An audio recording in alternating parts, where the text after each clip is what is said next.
I'm Mike Lalone with the New York State Department of Transportation, and today's discussion we're going to talk about generator maintenance.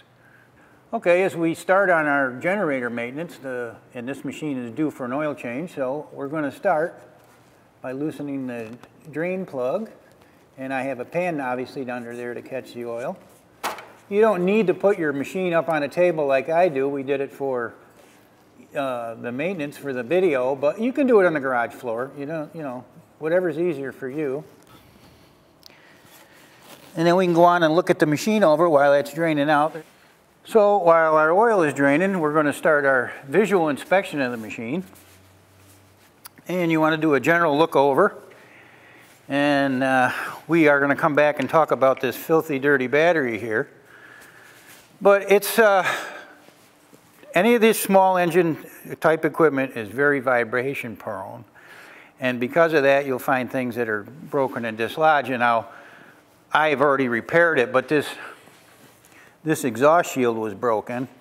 And that's kind of typical of equipment, things that run for hours and on end. You don't really see what's going on with them. And when you do your maintenance, that's the kind of thing you look for. And machines like this are a bit cavernous, and a good inspection light goes a long way. And you're just going to give it a good visual, like any other machine. If it's got wiring, you want to inspect it and make sure it isn't in contact where there is any abrasion and rub through. Make sure the connectors are all together. You want to just give it a good look over for maybe missing or broken fasteners. You got, when you come over to the fuel side, you got neoprene hoses. You want to make sure the clamps are all in place. And again, every generator is different. The one you have might be different setup than this one is. This is like an automotive style air cleaner. The outside of it has this foam element, which really is good picking up the larger stuff. And this simply slides off of here. And you have an automotive paper pleated filter. And on a machine like this, these generally will last the life of the machine. The foam sleeve that goes over it may wear out. That may break and crack. You want to make sure it's there. But you can rinse these out if they get soaked with oil or other materials and dry them, put them back on. The air cleaners will last quite a long time on these things. These machines all have some kind of screen guard on them, and it's a good idea. Just pop the 4 cap screws off, pull the machine off, the screen off, and set it aside. And you want to look at the core of the radiator. And this is just a miniature version of a car-like cross-flow radiator. You want to look at the general condition of the fins. Okay, they're all in pretty good shape. There's a few folded over, but that's not really a concern. What you're looking for is evidence of antifreeze, and you'll see a green stain down here. If you have a small leak, this is where you're going to see it.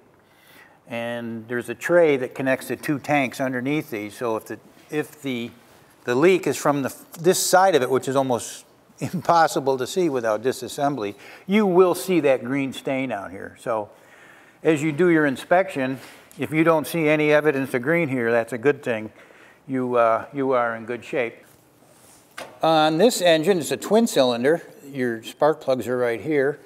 On other videos, I've talked about pulling the spark plugs and doing the inspection on those and checking the gap and looking at them. That's universally true of any small engine service that you're going to do. I just wanted to point out to you on this engine, there's 2 of them.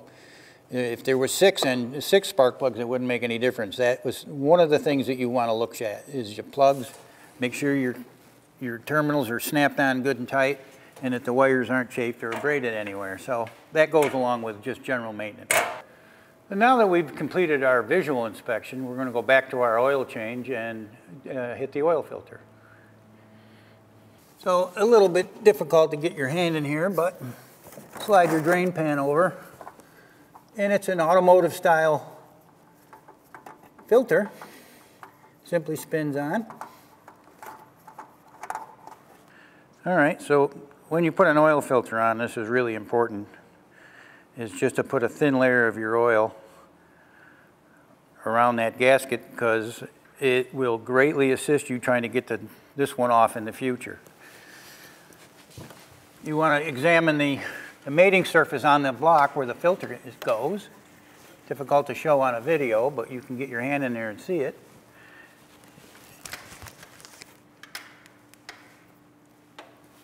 Okay, the surface is clean and good shape, so I'm going to work the filter up there and spin it back on.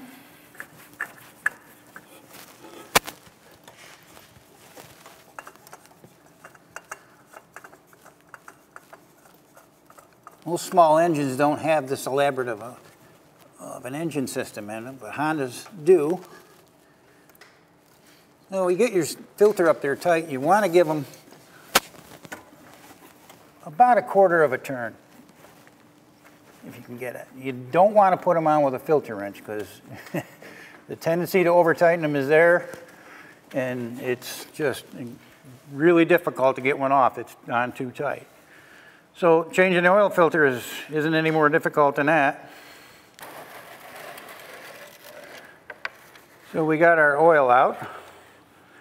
You can see the color of it. And we'll set that out of our way and deal with that later. Black motor oil is a good thing, by the way. That means the oil is doing its job. It's supposed to collect a lot of the dirt that the filter doesn't get, the really small stuff. And if oil didn't get dirty, then it wouldn't be doing the cleaning that it does. Simple matter of reinstalling the plug. Here's where you want to, when you want to start with these, be really careful because you can cross thread them easy. So just spin it up.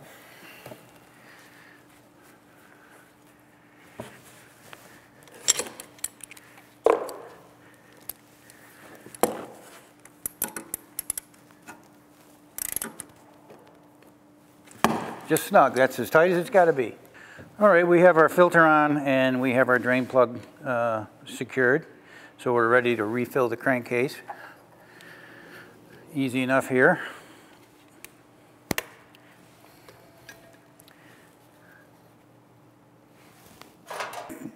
And take your time pouring the oil in. Funnel would come in handy. Depending on, every machine's different and access to these things isn't always, it's easy or sometimes they're difficult. So. Okay, as you can see from this decal, it shows you with this icon the level. This engine does not have a formal dipstick. You just bring it up just below that threaded area and that's a full.